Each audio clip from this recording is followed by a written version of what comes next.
welcome back to the MDetroit podcast. I'm your host, Dominic Waddles. I'm here with my co-host, Mark Rosenblatt. Hey.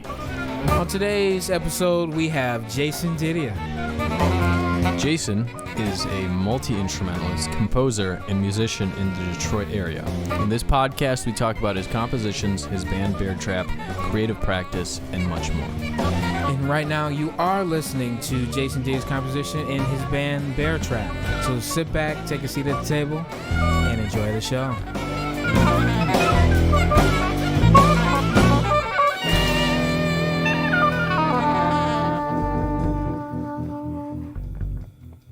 Welcome to our podcast. For the first, this is our podcast, the MDetroit podcast, where we're just bringing Detroit artists and we're shedding light on their whole dream and their whole whatever they're doing. This can be artists, and for you, you're a saxophone player and a composer, and you're an artist. So we thank you for being on our podcast, and we hope you enjoy this wonderful conversation that is about to take place. Oh man, I appreciate both of you guys asking. It was really nice, and I appreciate being here. I'm looking forward to it. Awesome, man. All right, so what we're going to do is we're going to start off by what we like to do is kind of put the guest on the spot a little bit, and we're going to read you your bio. Okay. And kind of beefed it up. Right. So we like to find a bio first before we decide whether or not it's like good. In this case, we decided to write one based on the information that we found, and I think Dom is gonna read it for you, and then we'll go from there. We'll ask you a couple questions. Yeah. All right. This is interesting. So here we go. The artist formerly known as Jason Didia is a craftsman and a creator. The list of many top musicians he's played with will include Cameron Graves, Dwight Adams, Vincent Chandler, and Chris Collins, among many others. Jason Didia has established himself as one of the many noteworthy musicians and composers in the Detroit metro area. His music is imaginative, exotic, and always ushering in a unique and fresh sound. He plays in a variety of different settings and groups, including the band Bear Trap, Toledo Jazz Orchestra, Detroit Jazz Festival Orchestra, as well as his own septet. So would there be anything that you would change or take away? Well, there'd be like a few things. Like I have played a few times with the Toledo Jazz Orchestra, but I wouldn't call me a member of that. Same thing with the Detroit Jazz Festival Jazz Orchestra, even though I've played with them as well. But those are things that I would put on there as like not as regular members, but as like standalone hits or something like that. Something where it doesn't imply that I would be like a regular member of either of those groups. Awesome. Is there anything that you would add in particular? I mean, I could think of artist names, but I mean, what you had was fine. If you want a bio, I have a bio in the Union stores. So there's a bio that I wrote in the Union stores. I forget what it says. It was written a while ago. But on the whole, not too bad, not too shabby. It's pretty uplifting to hear that. Great. If you want, you can have it, but it'll cost you.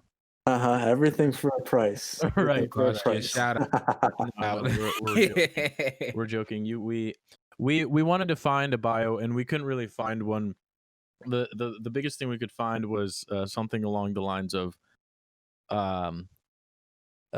local Detroit musician plays saxophone and woodwinds, and it was very short and sweet. We wanted to kind of spice it up a little bit. Well, you sure did spice it up quite a bit. I think we found it right on your website because you had a picture of you playing. I think you were playing with Mario in Shaver Hall. I totally forgot about that. I like Mario, but I have to take that website down because I did it when I knew nothing, and Oh man, it was just so long ago. I have never touched it since like the day that I tried to make it. So I have to take that down. That reminds me. I'm glad you guys reminded me. That's No the problem, no first thing that problem. came up on We'll take when we were screenshots searching for for you. people. Yeah. Oh boy. All right. Well, I'll You add gotta that to save it my as to-do history. list later It's the today. first thing you could do after this podcast. Um, no, Goes on the so internet, jasondidia.com. No. You know, that's something I've never really done. I've never really searched my name or anything like that. So I suppose I wouldn't even know. well, that's Yeah. what you got us for. We're just Oh, searching yep. all over the internet for people's names. Yep. Sure. I'm glad I have you guys. Yeah. Vincent Chandler, we're coming after you. Right. Hey, Dom. Shh. Shh. My bad. Anyways, so obviously you've played with a plethora of top tier musicians, but one of them is somebody who's a little bit more well known that you got to spend a lot of time with in person, on the bandstand, in rehearsal, and stuff like that, and that's Cameron Graves. Hmm. And so you got to play with him, and I believe you guys recorded something. Um, Yeah, well, the whole process leading up to that was this was the group that Chris Collins put together for the Metro Detroit uh, alumni All Stars group. I think it's something like that. You could find it, but so he put the band together. It was Alan Denard, Tariq Gardner, Trevor Lamb, Ian Blunden, and myself. I don't think that's forgetting anybody, and of course Cameron. And we started rehearsing like a month or 2 months before he came in. Um, and we wanted to make sure that we had all our material like ready, like stuff that we wanted to play, and we wanted to make sure that we actually sounded like we sounded like we were getting a band together, not just a pickup gig where you guys meet each other for the first time and go play in the bandstand. Like sometimes it can be magical when that happens. Like if you get a group of really solid players that are all coming together and nobody's coming at it with an agenda and everybody's being forgiving of each other and allowing each other space. But for this, we definitely started rehearsing beforehand so we could get like a tight band sound. We could learn each other's playings, and it wasn't too hard to do at first because we had all been around in the scene, jam sessions, gigs, or whatever, just playing with each other, on one-off hits. But that was it's always different when you get a group in that's an actual group for the first time actually performing as a group. So we got some rep together, and Cameron came in, and as soon as he came in, everything changed. Um, we had songs that we were doing in particular styles or things like this, and Cameron came in and said, "I like this, like this, like this. What do you think about doing this differently?" He was very like he worked with us so much, but he just brought all his ideas out and laid them on the table, and it was a democratic process. Even though he was sort of leading the charge, it was a democratic process, and I always felt like he was trying to serve the music and not just imposing his own vision over it. But he was always open um, to other people's opinions and how we think we should do things. Hmm. That's and actually really great to hear. yeah, what And was it like, like? What was it like the whole experience? Because you obviously, you spent time in the rehearsal with him, but also like playing with him. Did it feel how did it feel for you, and how is it like, looking back on it now? What was the whole experience like? Well, I'm glad you asked that. I think a few things that I got out of it was number one, the obvious is just like playing on the festival with somebody like him on a real hit. It felt great to feel that energy behind the keyboard that he always brings to it, and just somebody that as prolific as he is, that has gone and done all the things that he is and is still doing, not just musically, but as far as like promotion and media and like all of his visibility that he has. Like it was really quite interesting playing with somebody who has that visibility, but is so humble about everything in the backside. But that just like playing with somebody that has put time and effort into being visible and has got somewhere in inside of the music scene, that just pushes you to the next level, because musically you want to match like everything, all of the character that he is. You want to make sure that you're bringing musically to the table what he does, musically and business wise. So That was really nice. I feel like everybody grew from that experience, just being on the bandstand at the festival, playing with him.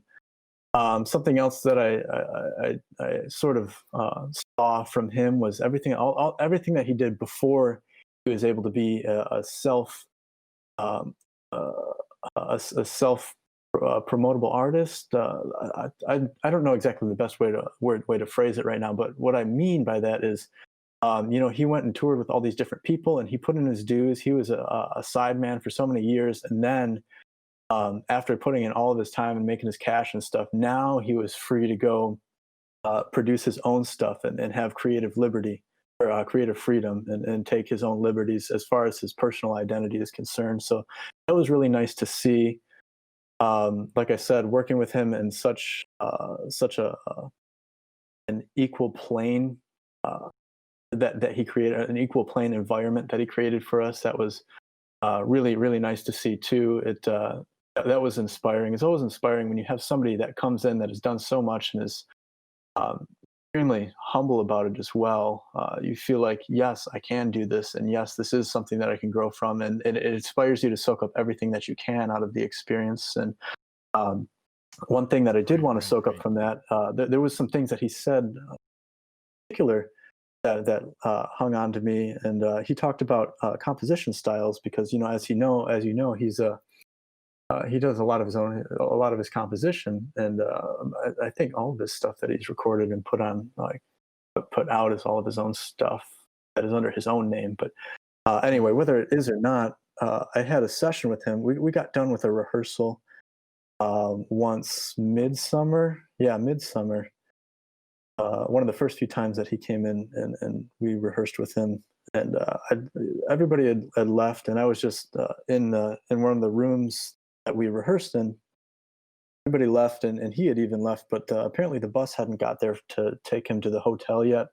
He came back up, hoping the room was still open to shed on the piano, and I was just shedding and stuff, and we ended up talking, and I brought one of my compositions to him, and we just sat there and worked on my composition for like an hour.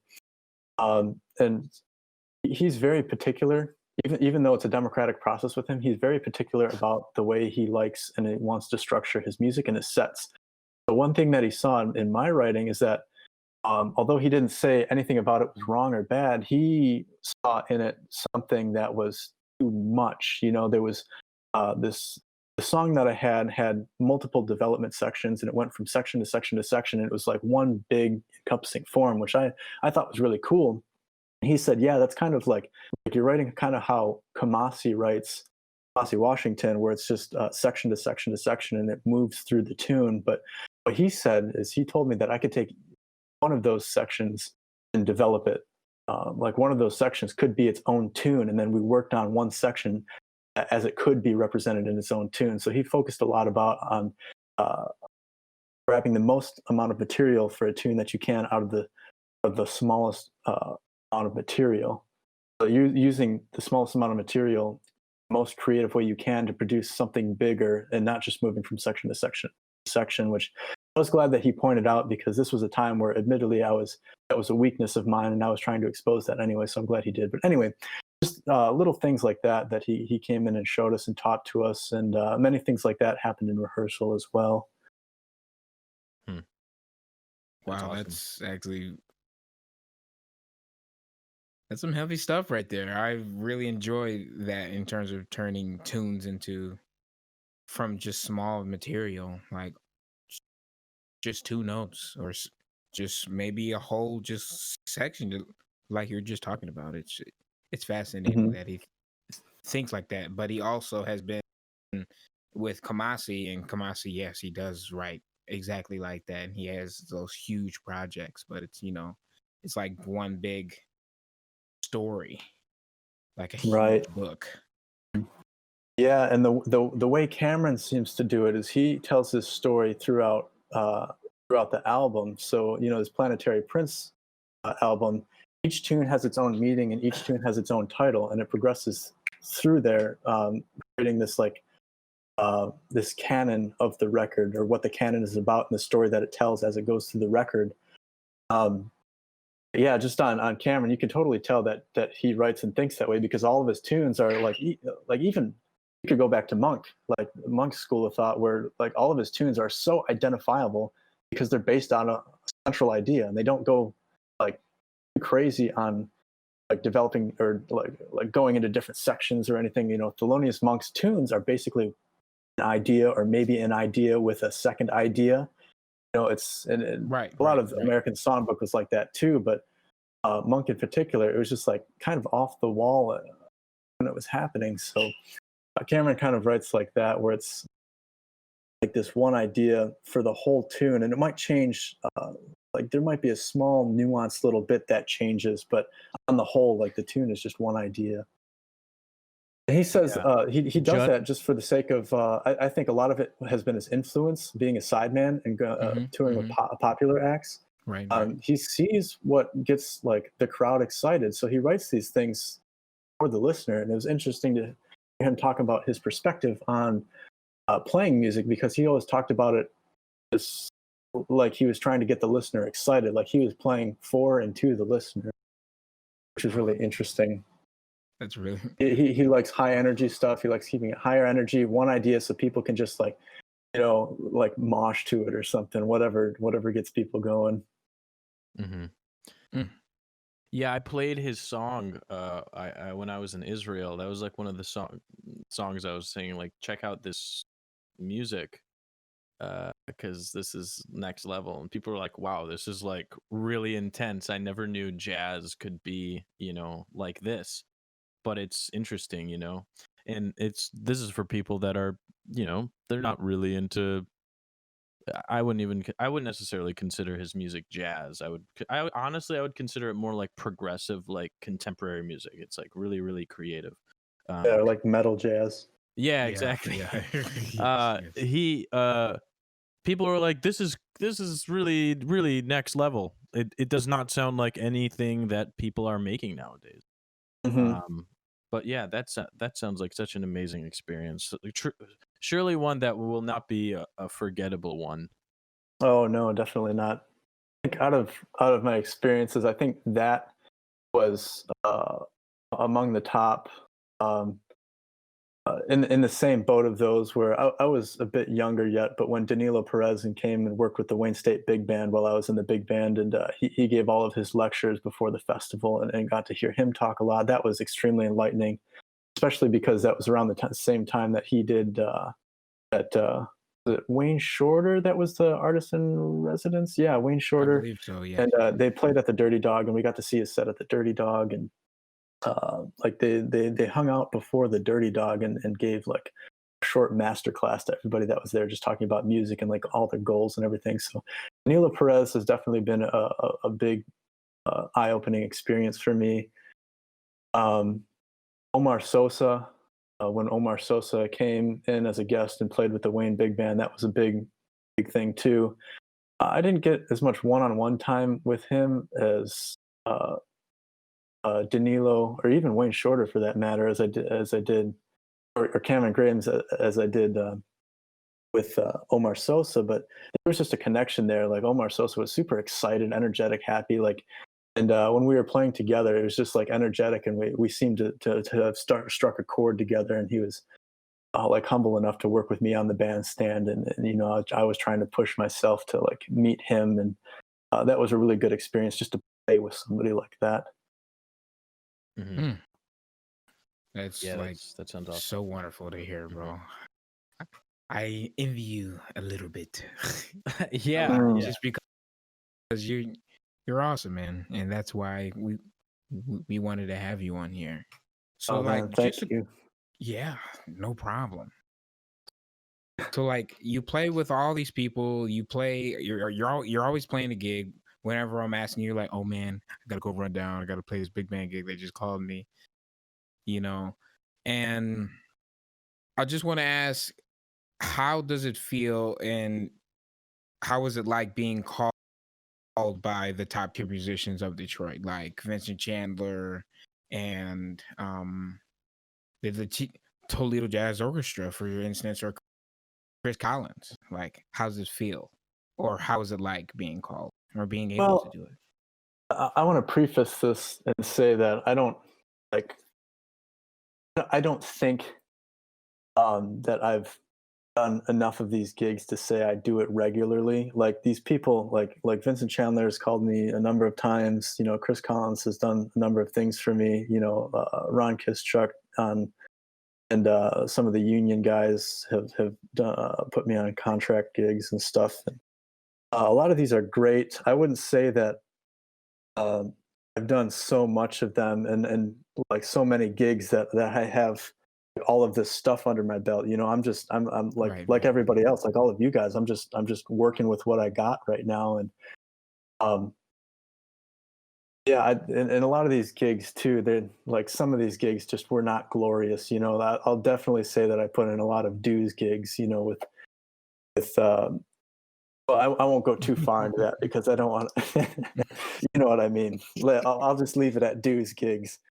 Yeah, so not all Mhm. of them have been glorious, but there's been a lot of good opportunities that have come my way that I'm so thankful to have received those gifts. And it is such a good feeling when you know, like Vincent Chandler, he has a septet with his personality. He could call anybody he wants, like even out of this generation and the generation just before us. Like he could call Raphael Staten, which he does, Marcus Elliott, Kassan Belgrave, like as far as saxophone players are concerned, and he does call these guys, which is great. But it's always humbling and really encouraging when somebody like that calls you with all these other like people that he could call, you know, and he still calls them, which I think it's great that he diversifies. But anytime the phone does ring from him, it's really really nice nice thing to feel like you're thought of, not just to get the gig, but to feel like you're like, hey, like I know this person. This person is incredible, and I'm so humbled and honored that I get to play with this person live on the bandstand. I get that feeling of playing with them.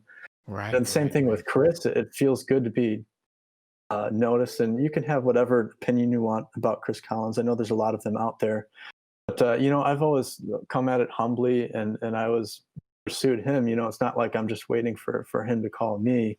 There's been a lot of things that I've done for him, asked him about. I've always sought him out in ways, and it shows because he's thought of me on certain things, and there's been favors that I've done where he's repaid favors that I've done for him. So it's just it's been a nice working experience with him, and you know, he's like I said, regardless of what your opinion is, if you talk to him earnestly and you don't come at him with any agenda, like he's always been humble to me and giving to me, so I can't say anything bad about that.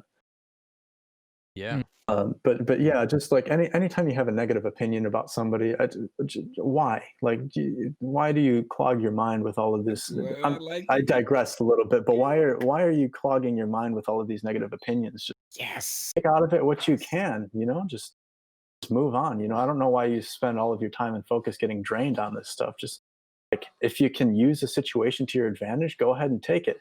But it's always about going the extra mile and not being stumped on something that somebody else does or doesn't do for you. Right. And it's And also Yes. Preach. Preach. the negativity, like you said, it's so draining. But it also drains everyone around you. And I think that what I've noticed is the most killing musicians, the musicians that, you know, everybody considers like top tier and whatnot, are the ones that are most humble and the most positive. They're always finding like joys, and they're it's almost they walk into the room and there's like a light that shines from them because people feel this positivity from them. And it's so great that that is something that those people do, because I can only imagine if every single killing musician was just a negative person who just didn't like anything. I can't imagine there would be too many musicians around. There would right, not and at you're all. right. When people come into a room with this attitude, um, you know, when you put a light on a stand, you put it on a stand for all to see, and because that light is on the stand, you can see it. But when somebody of light walks into the room, it's noticeable, even if you can't like describe it or put it into words. It is noticeable. There are feelings there are sentiments attached. People who, without saying a word, just carry this attitude of light and life bringing, and it's so nice to know that most of the people in these high positions of music and in these high respect categories have this like humble attitude where they try and spread light, and they try to share things that they learn the hard way so that other people can grow along with them. And it's something that a few people have said to me. And then going back to Chris Collins, he said, like, of course it's about like the community, and it's about bringing the community up with you. And there's always going to be people that have those negative opinions, and that's fine, you're entitled to them. But it's always about not just your success, but how do you bring people up in success with you in your pursuit of gain. So that's always my approach, and that's how I want to be, whether it's music or whether it's other aspects of my life. The side jobs that we have, main gigs that we have. It's all about success and personal pursuit of betterness, and how do we get everybody else around us to that level. Right.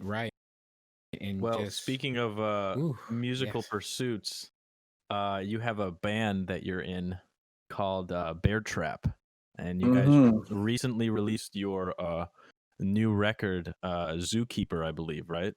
Yep. Yeah. The band Bear Trap, trapping those bears, putting them in the zoo. Can you tell us a little bit about Bear Trap? Why did you guys name yourselves Bear Trap?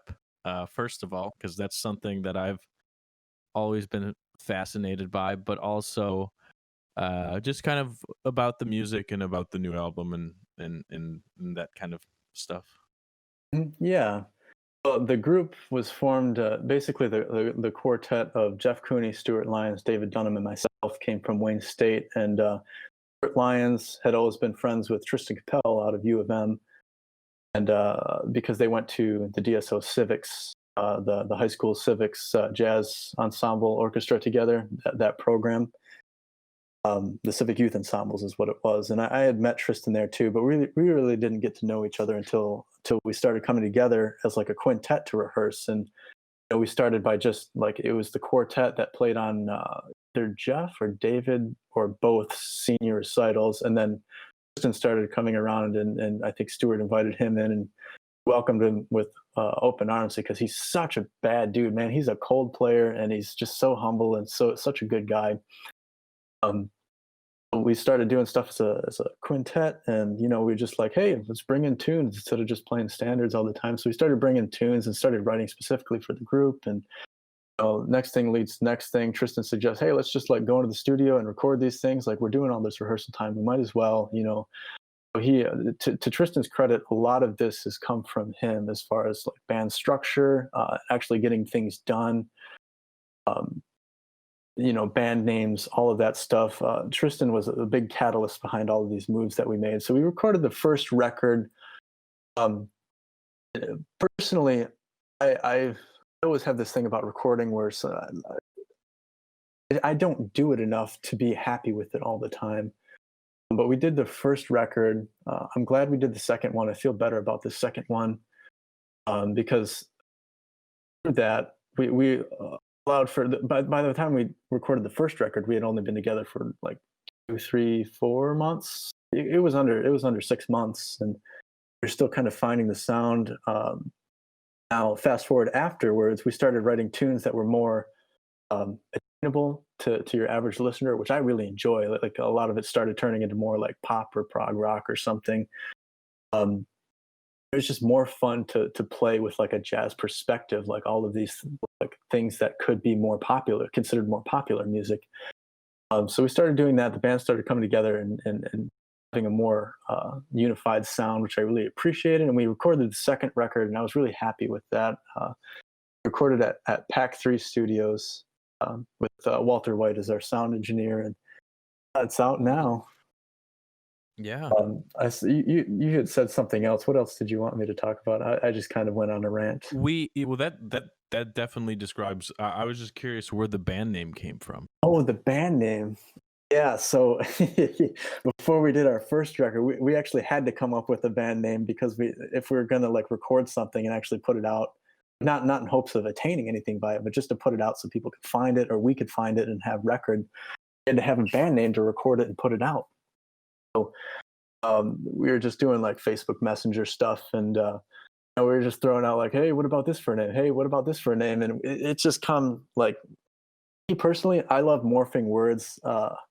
I love morphing words, like things like that, where you just change letters around and stuff and be all goofy with it. So we started doing this in the chat, and some of them were quite inappropriate for band names. um, That's great. we went down the list, Yeah. and eventually we were just like a bunch of like different variations on the same one. And just, eventually, Bear Trap just came up. We were just being goofy, and we were like, well, we need a band name, and this is like the lesser of all evils. So we think it's funny. So we'll just like it's fine. We'll just go ahead and do it. So there wasn't too much thought behind it. Just needed That's always something. nice because people definitely overthink band names and they're always looking for the perfect one. And then you guys kind of just took two words together, bear and trap, and put them together. And now everyone's like, yo, have you heard of Bear Trap? And everyone's like, no, what's Bear Trap? And everyone's just like, what is a bear trap? And everyone's so confused and freaking out. And they're like, oh, Bear Trap, the band. Mhm. Yeah, I don't know. I mean, there are. I do think there are like bad band names or band names that represent you poorly. Definitely. Yes. So for us, like even though we were being goofy with about it, we didn't want to pick a band name that would represent us poorly. We wanted to be like somewhere neutral on whatever spectrum you put it on, whether it's like political or anything like that. We wanted to make sure it didn't have any negative connotations to the name or pigeonhole you in any way on any sort of like a metacognitive area that you could think about, like being like religion, politics, or anything like that. We just wanted it to be its own identity, not tied to anything else, like I said. So there was definitely a process, like even though we were being goofy, like I said, we were just making sure that we had time. We didn't just pick the first thing that came up. This process probably went on for like a month or 2 months. We're just throwing band names out, and then eventually one stuck. But you have to have that time for just things to settle in. Okay, that makes sense. At least that's what we did, and I wouldn't do it anyway. I wouldn't rush that. If you have to rush it, that's fine. Just come up with something neutral. But I think it's best if it like sort of finds you in a way, or you're led to it. Yeah, being led to it means that you have to put in the work. It's not just like you sitting around not thinking of names and then it just comes to you all of a sudden. But it's like making the effort to be disciplined about your naming, and then eventually it will stick out to you. Right. So true. Yeah, we went through a list of names for like 3 months, and then we just kept getting mad because everyone had taken our name, like the name. We were like, no one has this one. And then we create a Facebook page, and then we find it right after we make the Facebook page. And we're like, okay, well, gotta change the email now. Gotta change the Facebook. Yeah. Yeah, you'll see like a email out there. We'll save that for another day. But, all right. So as Detroit as a whole, you go out to jam sessions, you play gigs, and you play a fair amount, but you say that you haven't played enough to say that you are a gigger. But with those gigs, what are some of the best and some of the worst experiments, or just defining experiments? Experiences. Experiences. And the not as good ones can be like humorous. When's your birthday, Dom? Huh? When's your birthday? April 22nd. You already know. Oh man! All right, I'm gonna send you a dictionary next year. Oh, the roast of the century. Oh, I kid. I'm sorry. It was just too easy. You're fine, man. Oh man, hopefully you can forgive me for that one. Of course, man. Of course. I do it too. Anyway, sorry, I didn't mean to distract. Anyway, what were you saying? All right. Yeah, go ahead, Dom. We can cut that out, that part, again. And I'll just say the question. So, can you tell us, since you've been playing a lot of gigs, what are some gigs that are like low? This can be like laughable gigs, or what are some gigs that are like really highs that you got to play with somebody that was really awesome and you really enjoyed that experience? Some of the lows, I really don't want to name any names, but there's just been some, we'll call them large multi-piece bands. in the classic jazz vernacular that we're just not um, best to be a part of. Like there's a lot of gigs out there where it's just super low paying and everything stays the same, and it's like I understand playing a certain like genre, style, vernacular, like and being consistent with it, but there's a lot of gigs where I was just shaking my head like, man, this. And of course that happens with like all, like if you talk to a lot of the uh, the older cats, like yeah, that's how it is sometimes. It's just like you play the same stuff over and over and over and you get tired of it and stuff. But there's just some gigs where I was almost ready to walk out of them just because I was so sick of them and it wasn't even like paying that well. So there was a lot of gigs that I had with bad experiences like that. But it's all just about putting your dues in, and I went through them, and I don't think I'm gonna.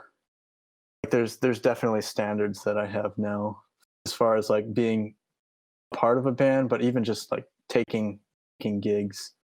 Hmm.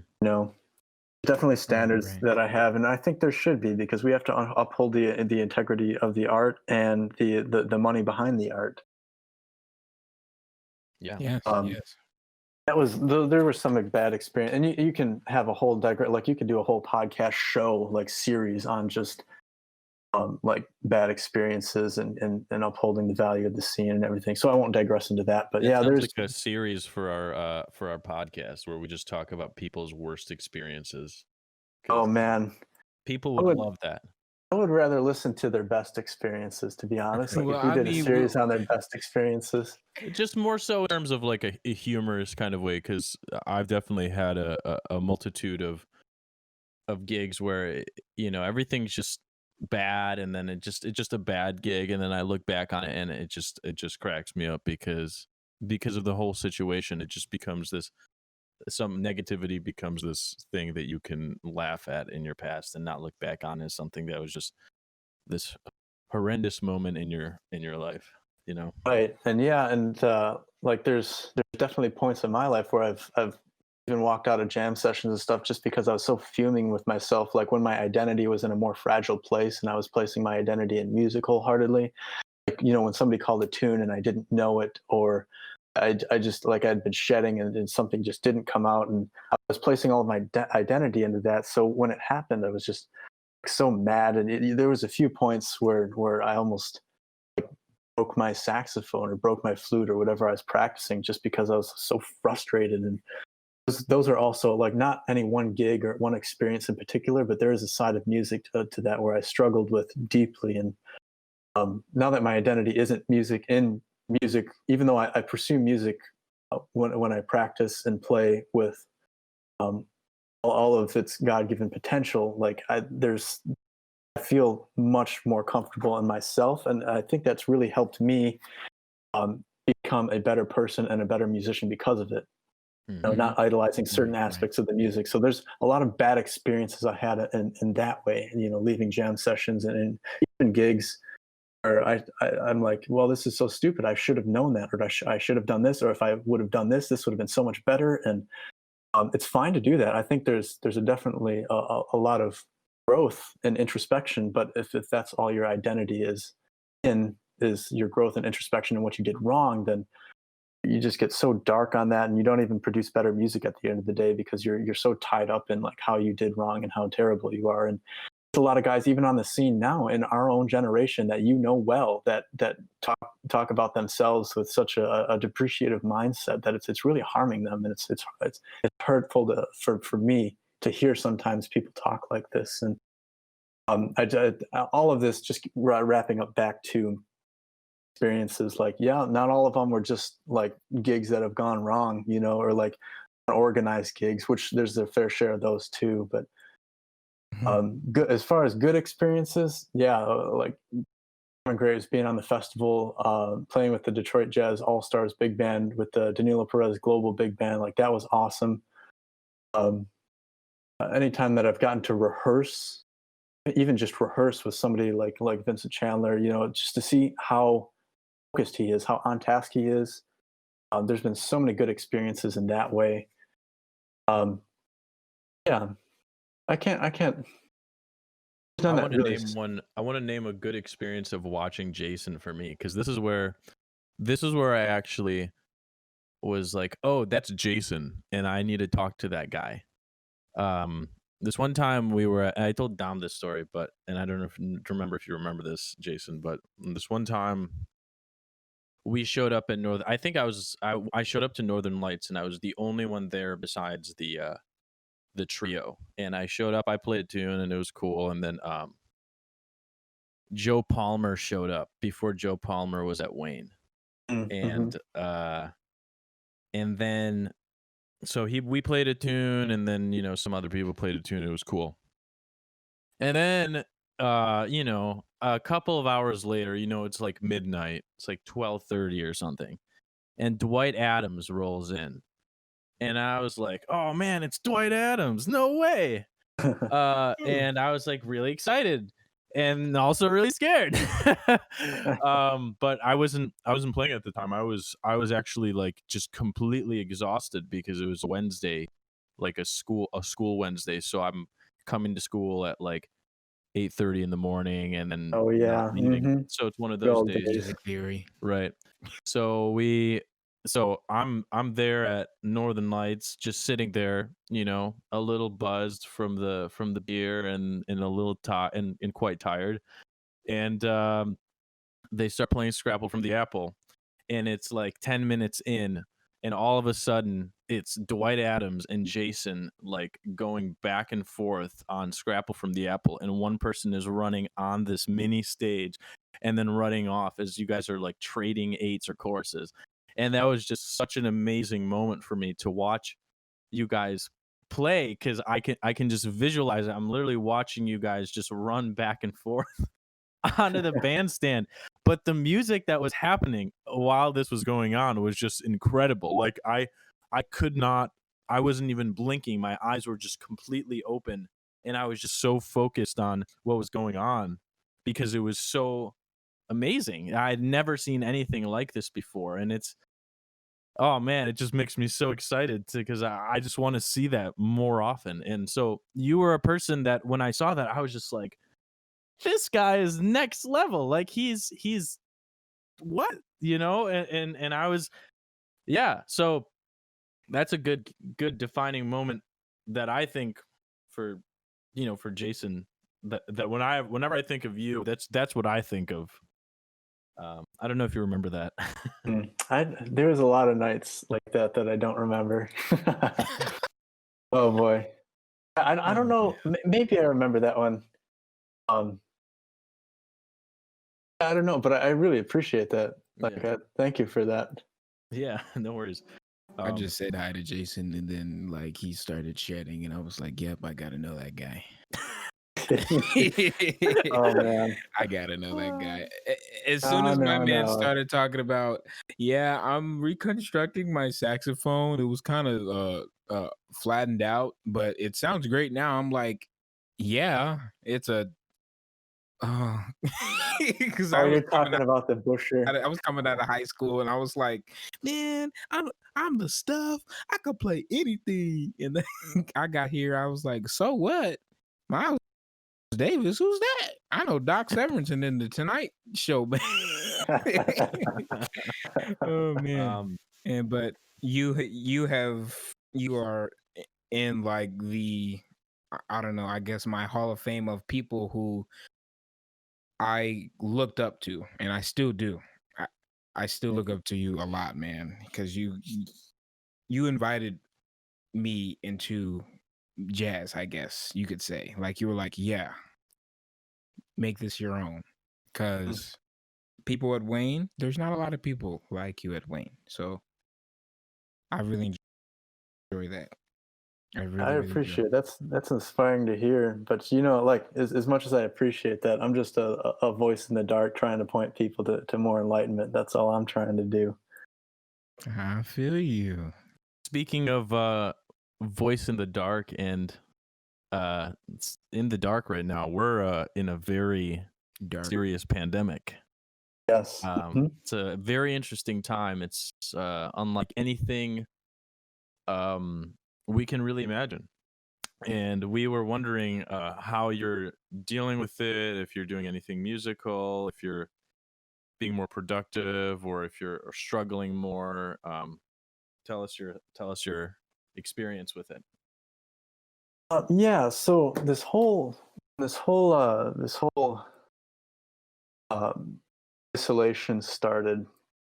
Um, of course, I was still taking some classes, and I was trying to finish up my degree at Wayne, and I had my senior recital planned and everything. So I was doing things that were gearing up towards the recital, and pandemic hit, and still continued with some of that stuff. But really, it gave me time to focus on a lot of things that I had just been neglecting. Like no, like one, I got more practice time. It was 1 week early on. The first week I practiced more. The second week I didn't practice so much. But then after that, for like 2 or 3 weeks, I just had this fire where I just couldn't stop playing the horn and play like shedding not just on the horn, but like shedding like mental technique and stuff, like on the computer, or like handwriting music and stuff, and just looking at all these notes. Where I would be doing that for like 4 to 6 hours a day, and it was so nice. So like I feel like I got so much done. Um, it was great. I like started Mhm. coming up with all these theories for like my own practice sessions and things that I wanted to accomplish with like creative jazz improvisation that ended up turning into like course outlines and stuff. So, like, shout out lessons if you want to learn creative improvisation, like hit me up because I have your outline waiting for you. Hmm. But Oh man. yeah, just all of these things came from like thinking about and having the time to develop my own practice sessions and structures and all of this kind of stuff. So it was really helpful then. But full disclosure, I haven't played in 3 weeks, not maybe just over 3 weeks, maybe closer to four. I don't know. But I haven't played this in this time, and I'm making a dedicated a decision. Is I'm taking a short hiatus, long. I actually don't know how long it will be, but a hiatus from music just to focus on other aspects of my life that I was neglecting when I was idolizing music, like early in my college career, and basically music was all I did, and I didn't develop like spiritually as a person. Like I just wasn't. I wasn't all there, and I'm still not now. But I made the decision that I will put all of my energy and efforts into bettering myself, working more, actually having something as like a man and a person, like owning something. Like I just bought a truck, and like doing all of these things that I can do with it. Like there's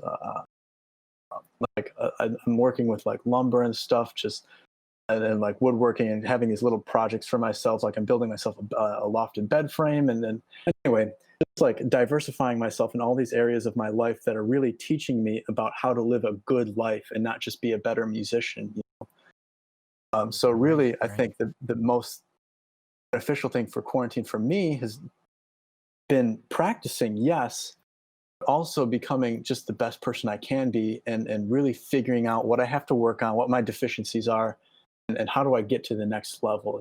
What's like I got all my finances in order, like all of this stuff are just things that felt so good, and it created a lot of freedom in my life to have these things done and taken care of and worked on, and things that I'm still working on. Like there's always things that we can do to better ourselves, and it's not always in the music. So right now, I'm not playing. I'll come back at some point. There's gigs that hopefully still aren't canceled that I'd love to play.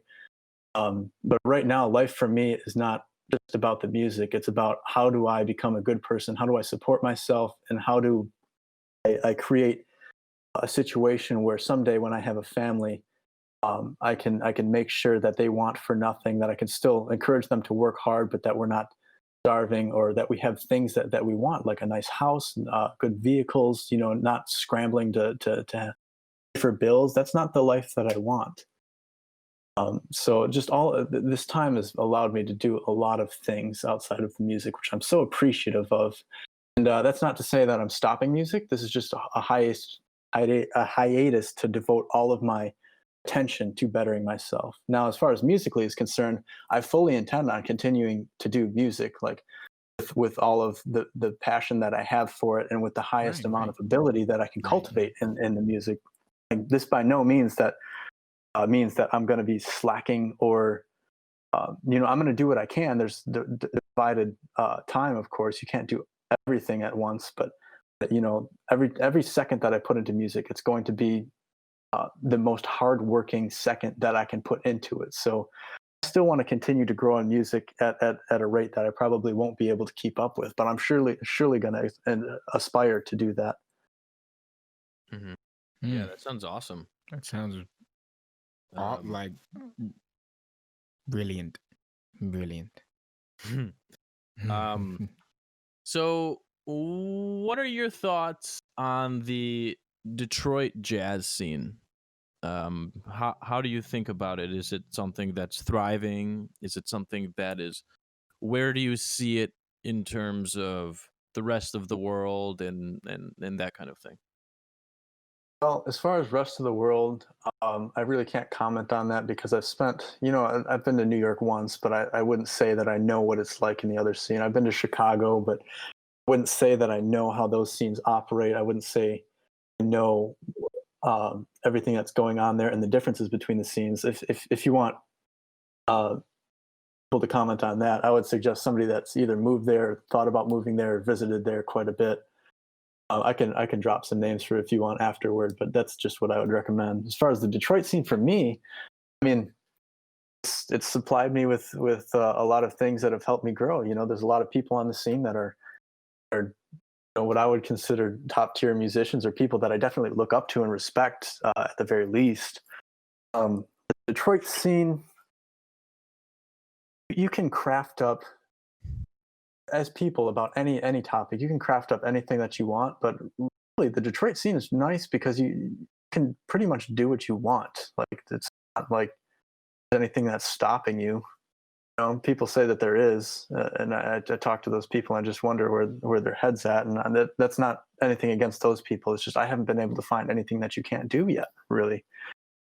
So and there's people for it too. The people here are so like giving of their time and energy and efforts, and you know, of course there is a business side of it that you always try to respect, but you can find, especially in our generation, there's a lot of people that are willing to do a lot of things and just put together projects and have time invested into something, even if it doesn't necessarily materialize. But it's a nice community. I like it. Hmm. I like getting to that. It's a nice community. I like it. It is. I mean, It is. at the end of the Detroit, day, like, what are you gonna the say? You could say community, you wish this was happening, you wish that happening, or you could make the case for like, or oh well, I can't do this, or I could go do that, and oh, all these things are happening, and that's great. But at the end of the day, it's just like people doing stuff in the world. Like, you know, it's just a scene, it's just a location. Now, like, what I would like to do is I would like to help Detroit, like in the ways that I've talked about like earlier, with uh, like just sharing the knowledge that I have and trying to do stuff. Like, I would like, because Detroit is my home, I would like to see this scene grow.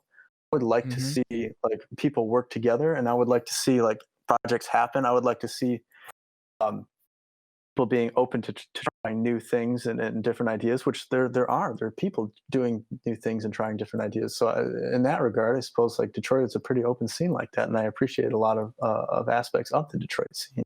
So, Hmm. basically, all I'm just, if you were to wrap that up, anything that I just said could be defined in one point. What I would say is, yeah, Detroit's my home, and I hope it continues to grow. Hmm. Um, Well said. yes. Well said. Um, in terms of like support, what are things that you do to support your local fellow musicians, and what do you see other people doing in terms of support?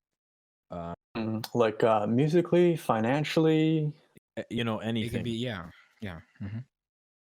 musically. I mean, like talked about Vince Chandler earlier. Vince Chandler is known for calling all these different people who are, you know, up and coming to established to like renowned level players, and he's supporting a lot of musicians by diversifying who he plays with.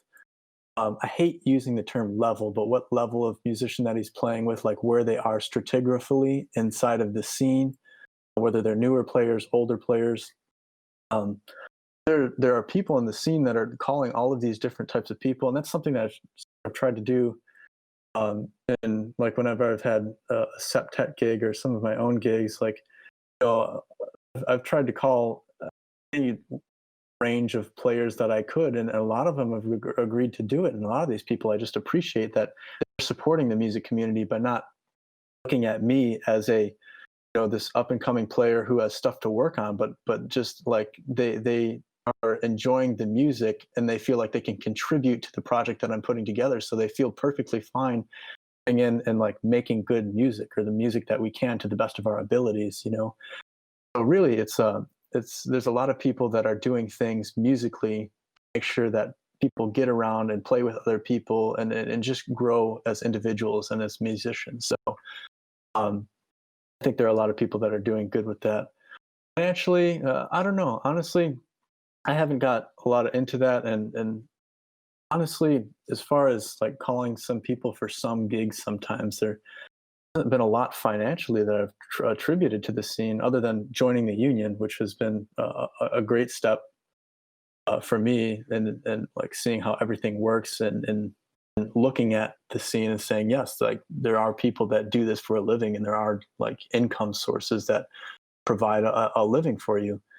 Um, so there was just as a side note on the union, there was a group that was formed, a committee that was formed to try and see us as jazz musicians if there was something that we could do to increase the wages of jazz musicians performing in Detroit jurisdiction jazz clubs.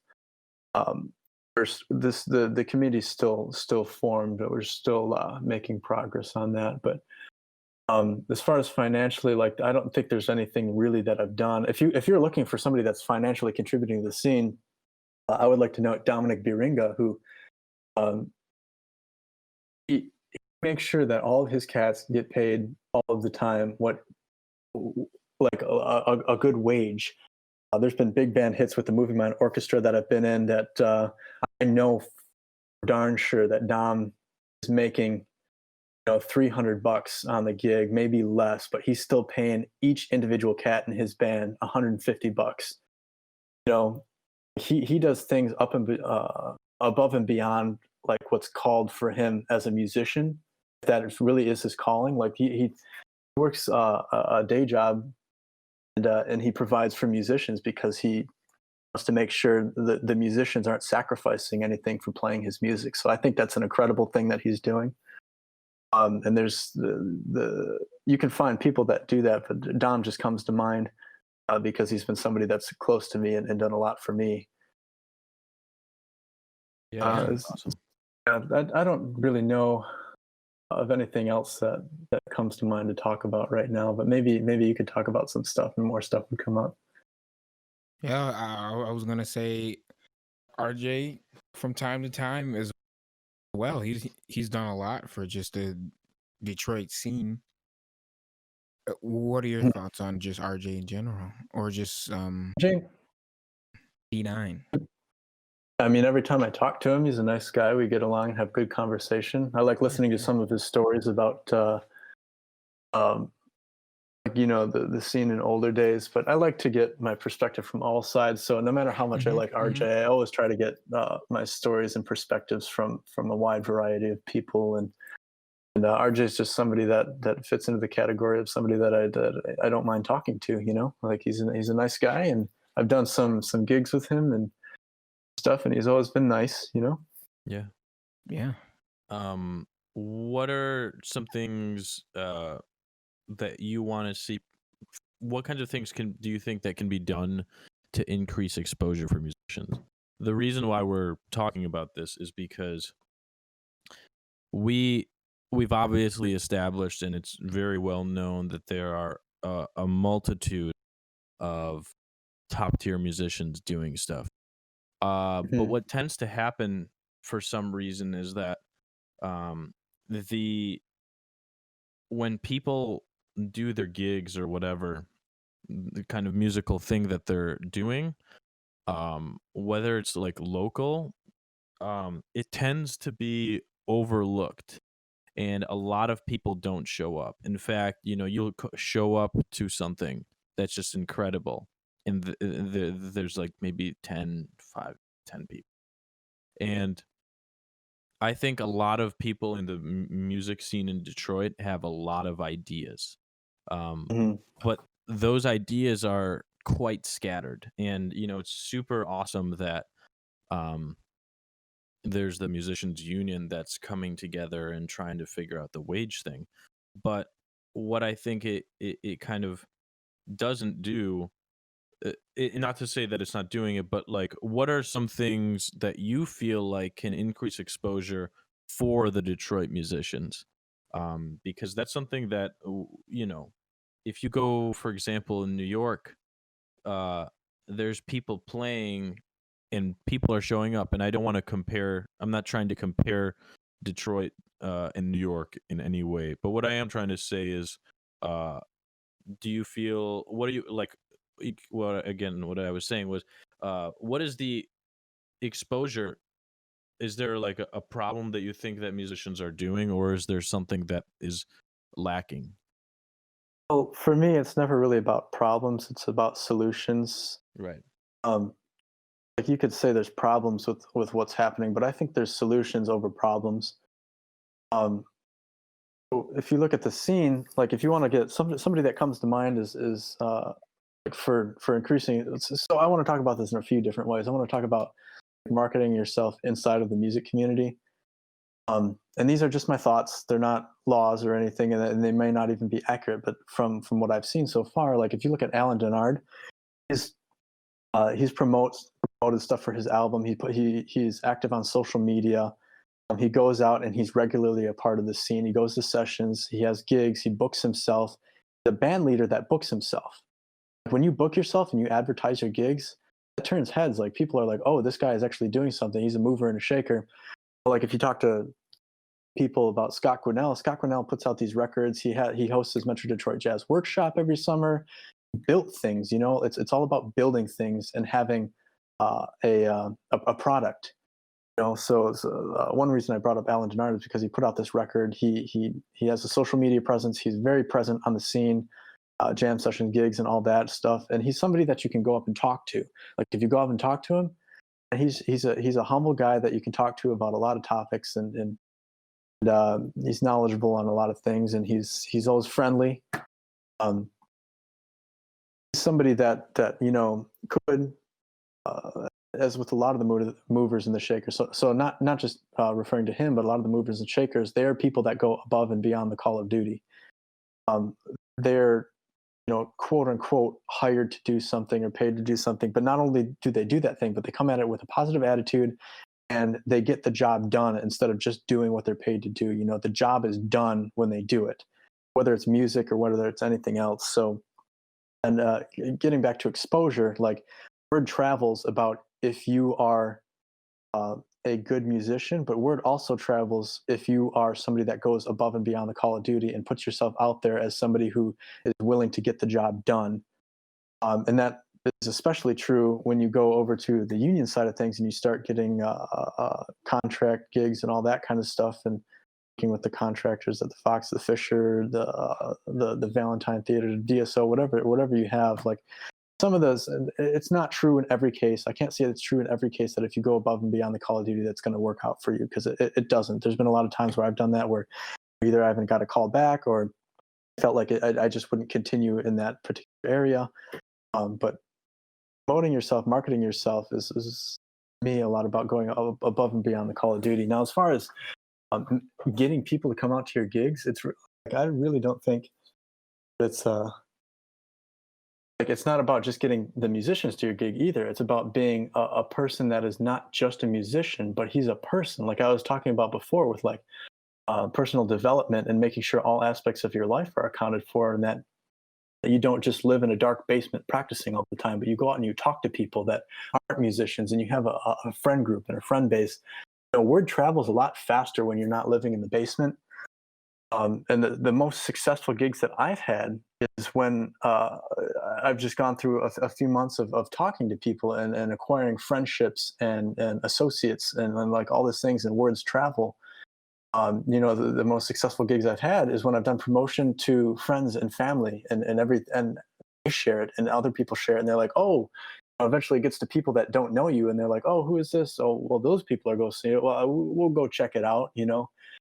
Um, it starts off on a very small scale, but you have to humble yourself to do it that way first. It's not like you can just network or market it to the public and they automatically come. Like that can happen. You can build a following that way, but like relying on friends, family, community, that's important. And the question that I would ask you is for publicity's sake, how many times have you as a musician gone and uh, advertised somebody else's gig?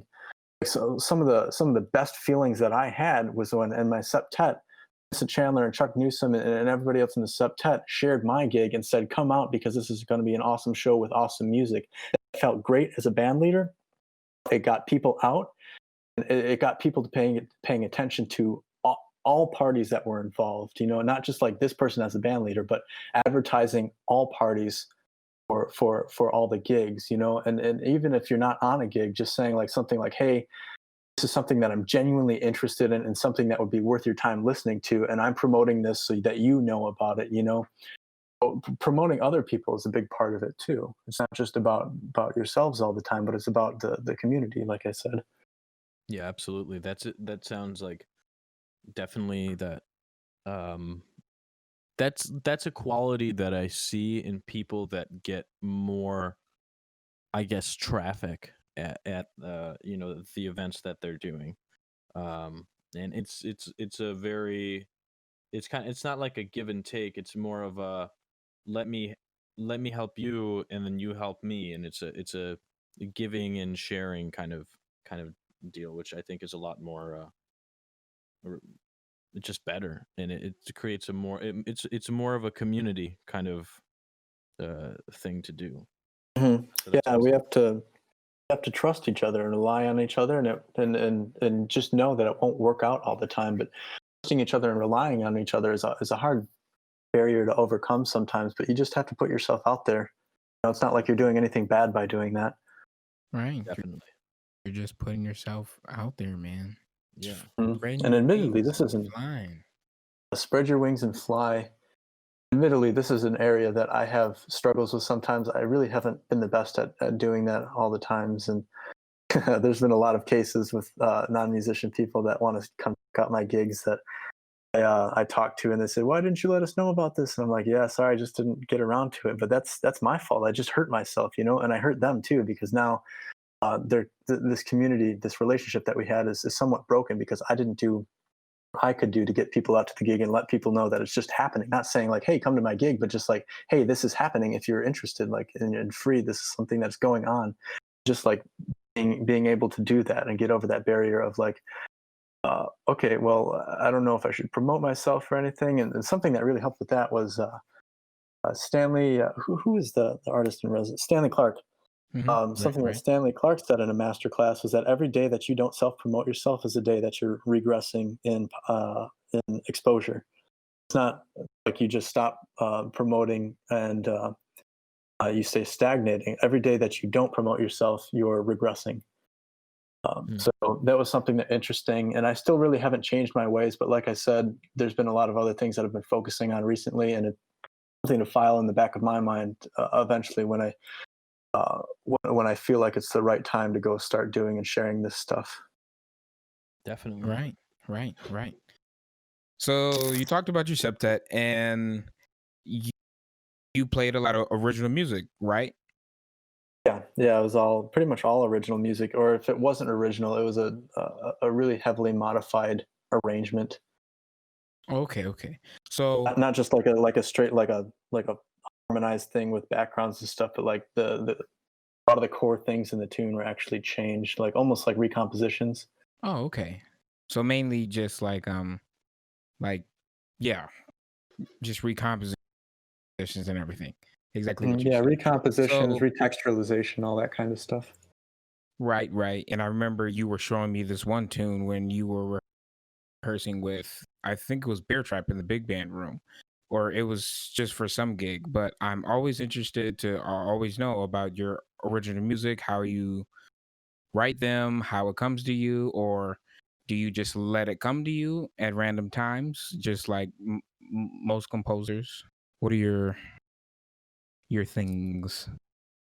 Well, creativity, all about discipline. For me, it's all about discipline. You can't. like you can be creative without discipline, because what is creative but a label that you can put on anything that isn't. Um, I don't know where I was going with that, but creativity is about discipline. So it's starting off with an idea, and then one of the first compositions that I did that I was really happy with was a based on a Lars Gullin tune, who is a Swedish baritone saxophone player, and his tune was called "Fine Together," and it was written in the late '50s or early '60s. I forget, but it just Okay. it was really advanced for its time because it moved through all these key centers and seamlessly almost, and it was really advanced for the time because in jazz it was like it was hard to come by tunes that just moved all over the place like this in Hmm. such a seamless manner. Um, One of the first tunes I wrote melodically worked within pretty much the same construct of melodic framework the whole time. Like retrograde inversion, like those different, Hmm. like all these different melodic development techniques. But I wanted to make sure that I was moving around key. So I took the concept that Lars Gullin has, and I had a formula. I had a disciplined melody that allowed me to be creative with like key centers and tonal areas and where the tune shifts around to. Um, this is another example, but a lot of my compositions have always been based on something that I was working on. Like I have another tune that was like sort of almost like a compilation of like different steps ahead tunes, or like like the 80s, like the whole like fusion thing. It was like a compilation of like several steps ahead tunes that were put together, and I used a lot of the same things that they did, but I just reorganized it in a different way. As far as just straight up Right. composition, there's a lot of techniques that was curious on. Like we're in if you're playing, oh, like Alice in Wonderland. You know how there's that one part where it goes to the sharp four, a half diminished, the minor four to the 3 6 2 5 1, like that. Yes. Yes. Like the walk down from the sharp four. There's a number of other tunes that it does that into that motion, that harmonic motion reoccurs. But I went through a phase of like 6 months where I just wrote tunes where I figured out, or I was trying to figure out how to use that really impactful ways. So that one idea, like in all of these tunes, that one idea can be consistent.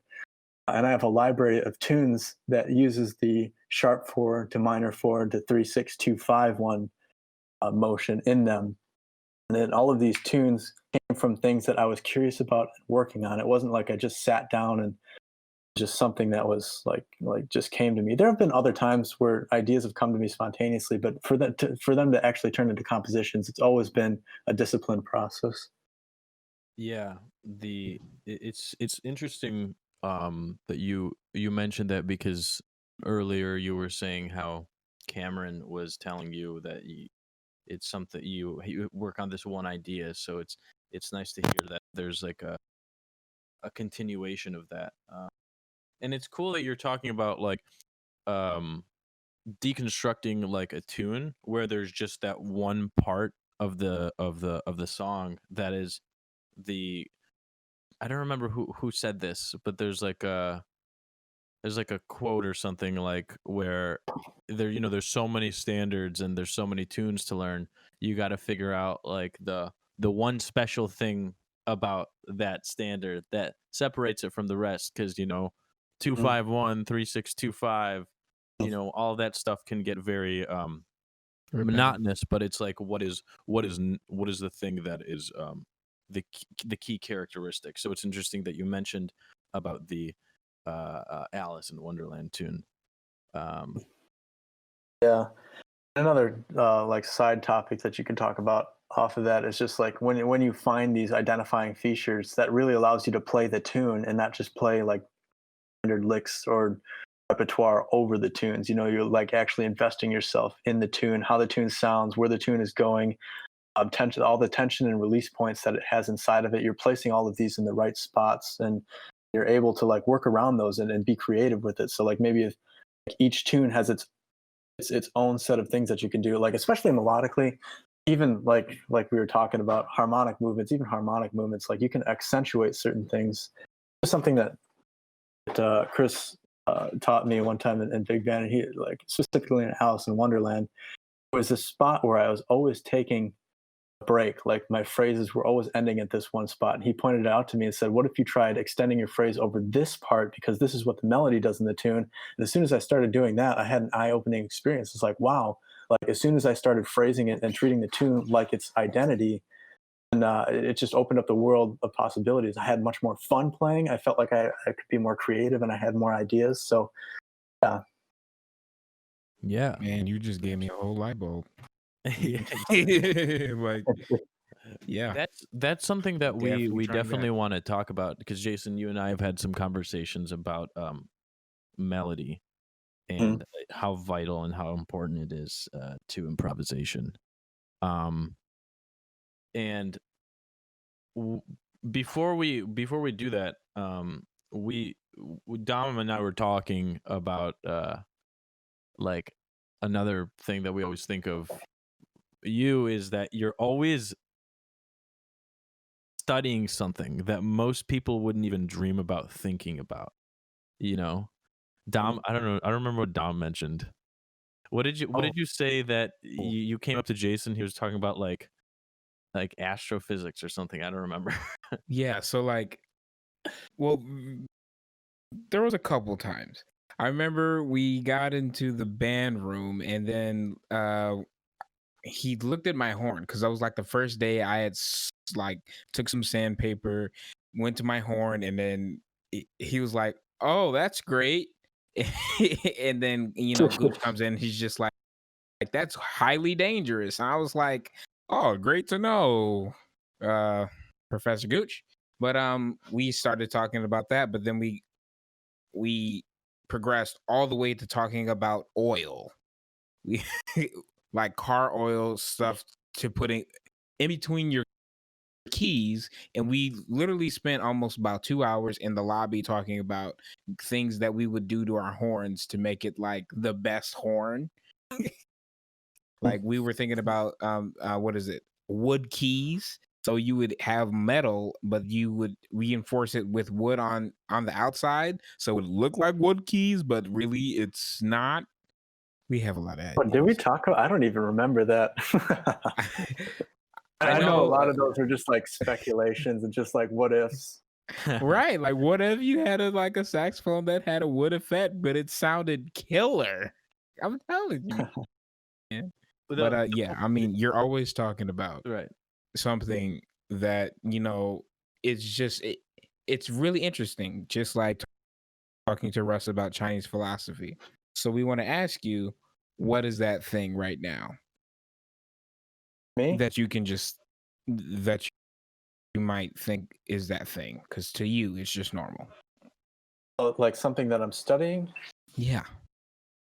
Oh, the last few weeks has been about like finances and running a business, how to run business, how you classify businesses on taxes, what all you can do with taxes as a business owner, all the different business structures that you can go into. A lot of it has been like finance, tax, and business related. Also personal development. Like I bought a book called The 7 Habits of Highly Effective People by Stephen Covey. Yep, that's right. So I've been doing a lot of these things. Those have been sort of secondary, though. I've had a lot of things in my life that have shifted recently, and the biggest thing, I can't stress it enough, how like important it's been for me in my self development is the study of my faith and the the um, the pursuit of knowledge and wisdom in Christianity for me, and it's had such a big impact on my life, and it's the reason why I don't feel bonded by placing all of my identity in music. It's the reason why I feel like I can go and have a smile on my face and an internal emotional condition of joy while dealing with all these feelings on the surface, and have like feel secure in the fact that God has all of His timing for me. If He has something for me, all of His promises are good and true, and that I don't have to rely on doing everything myself. And there's a lot to it, and so much that I couldn't, like, if you're a believer, you understand. And if you're not, I would encourage you to just like understand what I mean by that. I wish everybody could know what I mean by that, and I didn't for a long time.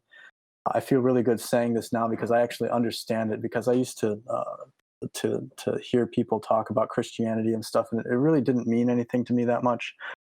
And then I did found Christ, or he found me rather. And I started studying, and I started understanding what everybody was talking about, and how much it had an impact on their life, and how secure it made them feel in living their life. And how much living for your faith, how much living for God and being a servant of Him is just uh, it frees us up in the world to be able to make people happier, and to help um, spread joy into the world, help spread life into the world, life and light. Anyway, the long story short, that's my main focus. And that'll probably always be my main focus. I shouldn't say probably, but that will always be my main focus. And then everything else has that is my life, my structure. Everything else in my life will be filtered through the lens of Christianity, which is such a liberating thing to have, and such a life-giving thing to have. So I'm really glad that God has accepted me into His family. Praise be to God. Praise be to God. Right there. Yes, sir.